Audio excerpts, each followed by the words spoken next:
you guys, hope you're doing well. This week's video is a little deep dive into people who accrue quite a lot of wealth.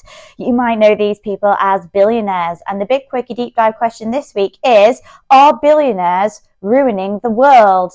Spoiler alert, yeah, kinda. So let's get into it. So it's a big question and kind of a fiery one. However, it's a fair one because I feel, I was mulling it over, and people like Mark Zuckerberg and Jeff Bezos have all of this wealth. And I mean, good for them. But I can't help but feel a little aggrieved that we live in a world where 1% of the population have more wealth than the other 99% of the population. That's crazy. And yeah, think about it. These massive billionaires sitting on more money than they can ever spend in their lives, what are they spending their money on? Sending people to the moon? Building rockets? Metaverses? But actually, what should they be spending their money on? Could they afford to be a little bit more philanthropic? Actually, I think they could. So let's have a look. Is it fair to say that billionaires are kind of ruining the world? And actually, I think to some extent they are. So let's go into the kind of main reasons behind this. So economically, billionaires hold extraordinary power. They are the top 1%, as I've said, and they own more than half of the world's assets. They own half of the world's assets. That's crazy. And that kind of imbalance can distort things such as democracy, which was a video I did last week. So if you're interested, have a little look on my site and you will see that video. They will drive inequality, and it is starting to feel like things are pretty inequitable. Like there is very much a lot of inequality and lack of equity. And they make it for ordinary people, that's you and I, to access essentials like housing, healthcare, and education, which are three things that I personally feel are pretty significant in order to have a lovely quality of life. And politically, they are kind of ruining things too. I mean, we were all really surprised when Elon Musk was visiting the White House and cozying up to Donald Trump, also another billionaire. And, billionaires lobby. They lobby for their own campaigns, media outlets they own, and they protect their own interests. And they can often be at odds with things like climate action or workers' rights because they don't actually protect and serve the billionaires. They protect the environment and the workers' rights, and they're not bothered by that. So, yeah, politically, it can be a little bit of a hot mess with billionaires. And culturally, and this is the dangerously pervasive idea, is that there's a creeping idea that billionaires are visionary saviors. Now, in my opinion, they are not visionary saviors. So, in reality, I think they do a lot to undermine the collective good that a lot of people are trying to work for. And they reduce democratic problem solving with their own agendas and their own, think about people using like social media platforms, and suddenly it's been a lot easier to access more dangerous and concerning content because, we haven't got these safeguards in place that we ought to. There's a lot of things that billionaires do culturally that can really impact on us. But nuance actually matters, doesn't it? And there are some billionaires that are trying to do good, actually. So let's not vilify everybody. There are some decent people here. So Patagonia's Yvonne Chouinard, I really hope that I pronounced that right, but if I haven't, I'm really sorry. And Mackenzie Scott, they use their wealth to redistribute power to support structural change. They are, they want the best for people. They want the best for society, and they use their powers for good. And we are glad that they do.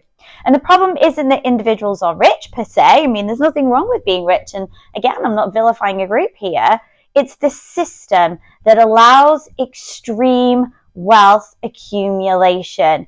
And there's very few checks or safeguards in place to kind of prevent people from amassing this huge wealth. And then when billionaires struggle to meet basic needs, should there be people that have far in excess of what they need. Shouldn't there be more of a balance between what people have? And I'm not going all socialist and Marxist here, but generally, if there are people starving and can't afford the basics, I mean, a billionaire isn't going to, miss $1 million or 5, is he or she? So anyway, that's kind of part of it. So to put it simply, billionaires aren't single-handedly ruining the world. That's not what I'm saying. But the system that creates them and protects them, well, basically that comes at everybody else's expense. And that's what we need to think about here. So let's get into it. Let's go with some facts and stats, because like we like to have evidence in this video. So as of 2025, there are 3,028 billionaires in the world, worth about 16 trillion US dollars. And that's more money than most countries will ever see. That's more wealth than some nations in the world. The top 1% now own nearly half of everything on Earth, as I've just said. Meanwhile, the bottom 40%, that's around 3 billion people, own less than 1%. And this is a source from Forbes 2025 billionaires list and also inequality.org. Wow, those are some big numbers. That is quite a lot to think about. So how did we get here? I mean, we've been wealthy people. Rich versus poor is a story as old as time, isn't it? The people who have more and people who have less, and people who work harder and people who don't work. There is a lot of, opposition in the world, and this is a common one that we're all familiar with. But the thing about capitalism, as I'm going back to one of my favorite topics, capitalism, it has this adorable quirk where money makes more money. Good for money. Well done, money. Money can just, multiply itself, and that is actually amazing. You work a job, you get taxed. However, billionaires, they invest money, they get richer while claiming they're being punished for their success. And we've all been duped into thinking the same thing. Like, we will vilify immigrants and poor people before we will look at the billionaires and go, they need to pay tax. They need to pay fair tax. And I think I mentioned this a while back. But if someone's earning, £10,000 and somebody is earning £100,000, and we are all paying, say, just because of ease of numbers, and I'm not very good with numbers here, let's say they're paying 20% of their tax on, £10,000, 20% would be £2,000. And that would leave that person with £8,000 to live on. Whereas paying £20,000, say 20% tax for someone on £100,000 would be £20,000. So yeah, they are paying more tax, £18,000 more tax. However, the thing here is that they still have £80,000 to live on, whereas the other person only has £8,000 to live on, and therefore things are going to be a lot tougher, and people are going to struggle a lot more on that. And we can't help how the system works. I mean, some people work hard, they work the same 24 hours, they do the same shifts, but their rate of pay isn't as rewarding as other people's, because we live in a capitalist society that, puts value on different things. And so that's kind of what I'm trying to say here, that these billionaires, there's a certain limit. How much money is too much money? And I don't really have the answer to that question. But as I said, I know how much money is too little money. And I think a lot of people know that, because if they're struggling to live in the modern world, and they can't afford the basics, then there is a massive problem, isn't there? So since 1995, the share of global wealth held by billionaires has tripled. So it's gone from about 1% to over 3% of global wealth.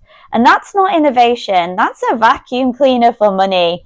And this source is from the World Inequality Report 2025. And because investments are taxed less than your pay slip, because of capitalist loopholes, the average billionaire pays a lower effective tax rate than their own staff. So it's like the world's most expensive punchline, and we are the joke. So I suppose you're wondering why this is a problem. And one of the reasons is a problem is that when that much wealth, concentrates itself at the top, and it starts to have a knock-on effect with democracy. And I think that's kind of what we're seeing a lot of at the moment. So we get to vote every few years, but when you're a billionaire, you can kind of, dictate what goes on, and you can lobby every day because you can afford to do that. And you get opportunities to have political influence and sway, and even fund your own political party of choice and push an agenda. And these things can compromise, even the best of people. And Oxfam says that the richest 1% own more wealth than the bottom 95% combined. And let that cook for a moment. Let's think about that. That means that 1% holds a lot more power than the rest of us. 1%. It just doesn't seem good. That math ain't mathing, is it? And in the US alone, there are 801 billionaires. So 801 of the 3,000 plus that I mentioned earlier are in the US of A, sitting on 6.22 trillion. That's more money than we could ever spend in a lifetime. Meanwhile, the median American can't actually afford to have a crisis like an emergency bill. So, an unexpected cost because, of how things are. And this statistic is from inequality.org 2025. So those are quite concerning numbers, aren't they? So even the so-called good billionaires that I talked about, the philanthropists, still get to decide which causes deserve saving. So they still get to have that sway and that influence because they have the power to put their retirement attention to things that they are finding that are worthy causes. So I suppose it's philanthropy, PR, isn't it? The real flex would be paying your taxes, wouldn't it really? Pay your taxes fairly. That would be the most amazing thing. Billionaire pays fair amount of tax. I can hear it now. Great. Okay then, so what would happen in a world without billionaires, I hear you cry? Okay, well, don't panic. The world wouldn't come to an end, actually, if there were no billionaires. We would all still be fine. You'd still be able to buy your oat milk latte and enjoy your frappuccinos. The world would be okay. You just wouldn't be able to buy a government, which is probably a good thing, don't you think? And in this world, wealth would circulate. So what do I mean by wealth is circulating? I mean that it would be moving around and reaching all of us at different points. So public goods and services would be properly funded, and that would be amazing because when public services are properly funded, society runs a lot better. There's a lot of evidence for that. Look at those Scandi countries, guys. So education, healthcare, green transport, innovation stays public and it's not patented into oblivion. So people are not trying to make lots of money off innovation. Instead, it sort of is used to do good. And success is celebrated because success is obviously always celebrated, but it's just not hoarded. We are not collectively trying to accrue all that money. It is moving around. It is freely distributing itself because past a certain point, money stops being a reward for work, doesn't it? And starts being a receipt for power. And that's kind of the society that we're in now. Money is power. We've all heard that axiom, haven't we? And we look at the people in power and they all have a lot of money and not much integrity or, empathy. So maybe there's something in that. So, and the fun part in the world where there are no billionaires is we'd finally start valuing people who actually keep the world running. So people like teachers, carers, farmers, nurses, not just whoever invented a new way to sell PR. We'd actually be grateful to the people that are there to serve and care and help society to move along and have, something to offer people that they might really need. Can you imagine living in that world without billionaires? It sounds great to me. So the next question is how society could rein the billionaires in. And this is a good question, really, because we've got these billionaires. We've got over 3,000 of them. So how do we stop them? So, reining in the billionaires. How do we do this? Well, actually, we don't need guillotines. We actually need courage and coordination, two C's there. And there's a little pragmatic roadmap that we could follow to get ourselves out of this situation where billionaires control all the wealth and all the power. And that's for us to do that thing that I mentioned earlier, tax the top properly. So implement maybe a global minimum wealth tax. Wow, that sounds fun, doesn't it? So that would close loopholes that let billionaires hide trillions in offshore bank accounts and introduce inheritance caps. So dynastic wealth, so dynasties that pass on that wealth, don't perpetuate inequality for centuries and centuries and centuries, because that ain't good. So let's have a look at this. A modest 2% wealth tax on billionaires could raise over 250 billion US dollars a year. 2% tax on a billionaire could raise 250 billion a year, and that's enough to lift 2 billion people above poverty lines. And this source is Oxfam 2023 Survival of the Richest report. So that's where that statistic is from. Wow, that's crazy. And there's certainly some food for thought there, people, isn't there? So second of all, on our little roadmap to reining our billionaires in, is break up monopolies. And I'm not talking about the board game here. Enforce more antitrust laws on tech giants. So Amazon, Google, Meta, those big companies. So competition and worker power can return.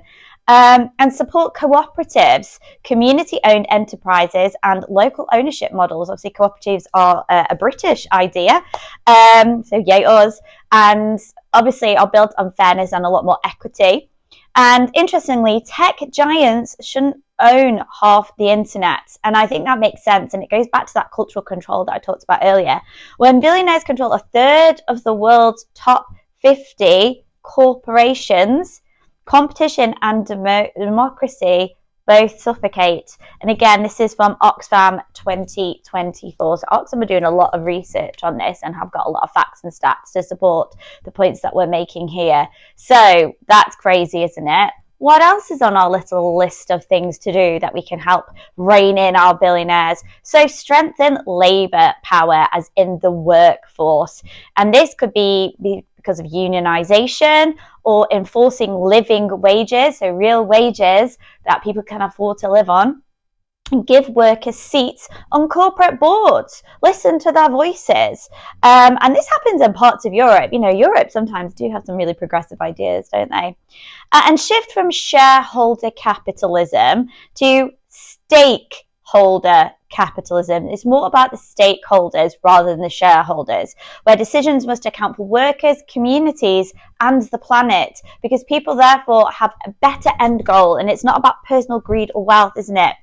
And unions, living wages, workers on boards, it's not radical. It's actually normal in most of Europe, so maybe this is what we should be doing. You know, this sounds like a really good solution. The second, or well, the fourth point, not second, I can't count, you know this. The fourth point on my list is democratize information and politics. So it's all about democracy again, people. We know how I feel about democracy. So limit campaign donations and corporate lobbying, because, you know, money is buying power and influence here, and that's not great. Fund independent public interest journalism, and you saw my video on how the media controls the world and can be used as a force for bad, and push for transparency in AI, media, and finance. So how do we strengthen labour? We do that through unions. And how do we clean up politics? Well, this is an interesting statistic for you. In 2012, one billionaire spent 93 million US dollars fighting Obama's re-election. And that's not participation. That's actually buying the playground and, well, reducing democratic rights and freedoms, isn't it? And that's from Brookings Institution. And that's horrific. I really don't like that. A billionaire spent $93 million trying to fight Obama's re-election. Interesting. So, last but not least, to stop us from getting the guillotines out, what should we be doing to stop billionaires? Well, we can reframe cultural narratives. We know I love a narrative, we know a story. and challenge this self-made myth.